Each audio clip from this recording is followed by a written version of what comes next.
Welcome back to హాస్ని రాచకుడి. ఈ రోజు నేను పెరుగన్నం చేస్తున్నాను. అంటే మనం పెళ్లిళ్ళల్లో ఫంక్షన్లలో మనకు పెరుగన్నం పెడతారు కదా, ఆ విధంగా దద్దోజనం అంటారు కదా, ఆ విధంగా ఈరోజు సింపుల్గా పెరుగన్నం టేస్టీగా ఒట్టి పెరుగన్నమే తినేటట్టు ఇంకా ఏం అవసరం లేకుండా ఒట్టి పెరుగన్నమే తింటారండి.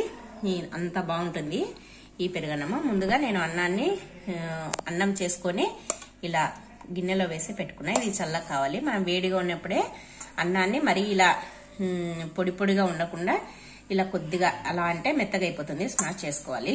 మరీ ఎక్కువగా మెత్తగా కాదు, అలా చేసుకొని ఇదిగోండి ఒక కప్పు పెరుగు తీసుకున్నా. పెరుగు తీసుకొని దీన్ని ఉండలు లేకుండా ఇలా బాగా స్మూత్గా చేసుకున్నాను. దీంట్లోకి ఇదిగోండి జీడిపప్పు పలుకులు, జీలకర్ర, ఆవాలు, శనగపప్పు, తర్వాత కొద్దిగా చిన్న చిన్న ముక్కలుగా కట్ చేసుకున్న అల్లము, 2 ఎండుమిర్చి, కరివేపాకు, పచ్చిమిర్చి, తర్వాత మిరియాలు, తర్వాత ఫ్రూట్స్ మనకు నచ్చిన ఫ్రూట్స్ వేసుకోవచ్చు. నేనైతే ద్రాక్ష, తర్వాత దానిమ్మ గింజలు వలిసి పెట్టుకున్నాను, ఇవి వేస్తున్నాను. ముందుగా అన్నాన్ని మనం ఇలా కొంచెం మెత్తగా చేసుకున్నాము. ఇదిగో అన్నాన్ని ఇలా స్మాష్ చేసుకోవాలి, మరీ మెత్తగా లేకుండా ఈ విధంగా చేసుకొని. అన్నం చల్లగా కావాలి. మనం వేడి వేడి అన్నంలో పెరుగు వేస్తే పెరుగు పగిలిపోతుంది, అందుకోసమని అన్నాన్ని కొద్దిగా చల్లగా చేసుకోవాలి. చూడండి అన్నం చల్లగా అయిపోయింది. ఇప్పుడు మనం ఈ పెరుగును ముందుగా ఉండలు లేకుండా ఇలా స్మూత్గా చేసుకుంటున్నాం కదా, ఈ పెరుగుని దీంట్లోకి వేసేసుకోవాలి. పెరుగునంతా వేసేసుకొని దీంట్లోనే మన టేస్ట్కు తగినంత ఉప్పు వేసుకోవాలి. నేనైతే ఒక 1/2 టేబుల్ స్పూన్ ఉప్పు వేస్తున్నా, తక్కువైతే మళ్ళీ కొద్దిగా వేస్తా. ఉప్పు కూడా వేసుకున్నాం కదా, ఇప్పుడు ఈ ఉప్పు పెరుగు అంతా అన్నానికి కలిసేటట్టు కలుపుకోవాలి. చాలా సింపుల్ అండి ఇది.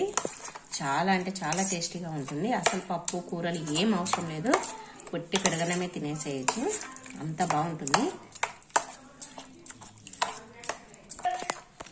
ఇదిగోండి ఇలా అన్నాన్ని అంతా బాగా కలుపుకోవాలి. పెరుగు అంతా అన్నంలో కలిసేటట్టు, పెరుగు, ఉప్పు. ఇప్పుడు ఈ అన్నానికి తాలింపు వేసుకున్నాము. ఇదిగోండి పోపు దినుసులు అన్ని చూపించిన కదా ముందర, ఇవన్నీ ఇప్పుడు ఆయిల్లో కొద్దిగా ఆయిల్ వేసుకొని వేయించుకున్నాము. తాలింపుకు కొద్దిగా ఆయిల్ వేసుకున్నాం. ఒక చిన్న కడాయి పెట్టుకొని ఆయిల్ వేసుకొని, ఆయిల్ హీట్ ఎక్కుతుంది కదా, ఇప్పుడు దీంట్లో జీలకర్ర, ఆవాలు, తర్వాత శనగపప్పు, తర్వాత జీడిపప్పు పలుకులు, తర్వాత మిరియాలు, తర్వాత అల్లము, ఇవన్నీ వేసుకొని ఒకసారి కలుపుకుందాం.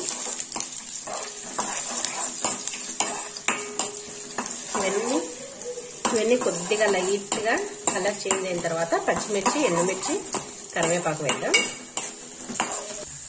ఇవన్నీ లైట్గా కలర్ చేంజ్ అవుతున్నాయి. ఇప్పుడు పచ్చిమిర్చి, ఎండుమిర్చి, కరివేపాకు వేసేస్తాము.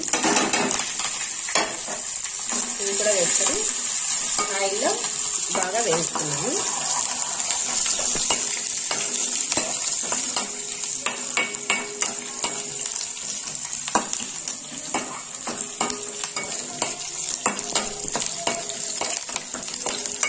కలర్ చేంజ్ కావాలి.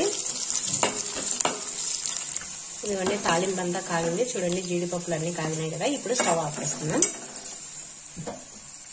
ఇది కొద్దిగా చల్లారాలి. పెరుగన్నంలో ఇంత వేడి చేస్తే పెరుగు పగిలిపోతుంది. కొద్దిగా చల్లారిన తర్వాత పెరుగన్నంలో కలుపుకున్నాం. ఇదిగోండి ఇప్పుడు తాలింపు చల్లగా అయిపోయింది. చూడండి చల్లగైంది కదా, కొంచెం చల్లగైన తర్వాత కలుపుకోవాలి. ఇప్పుడు ఈ పెరుగన్నంలోకి వేసేస్తున్నాం ఈ తాలింపును వేసుకున్నాం కదా, ఇప్పుడు ఇదంతా ఒకసారి కలుపుకోవాలి. సూపర్ టేస్ట్ అండి ఇది. ఒకసారి ఖచ్చితంగా ట్రై చేయండి, మీకు అందరికి చాలా బాగా నచ్చుతుంది. మీరు ఎక్కడికైనా వెళ్ళినప్పుడు కూడా ఇలా పెరుగన్నం తీసుకొని వెళ్ళండి, సూపర్గా ఉంటుంది. ఇప్పుడు దీంట్లో మనకు కావాల్సిన ఫ్రూట్స్ వేసుకున్నాము.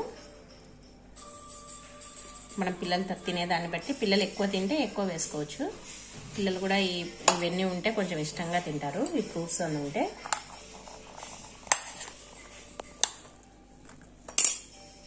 ఇవన్నీ వేసుకొని ఒకసారి కలుపుకుందాం. ఇవన్నీ ఫ్రూట్స్ అన్నీ ఒకసారి కలుపుకుందాం. ఇంకా అంతే, ఎంతో టేస్టీగా ఉండే పెరుగన్నం లేదా దద్దోజనం లేదా కర్డ్ రైస్ రెడీ అయిపోయింది.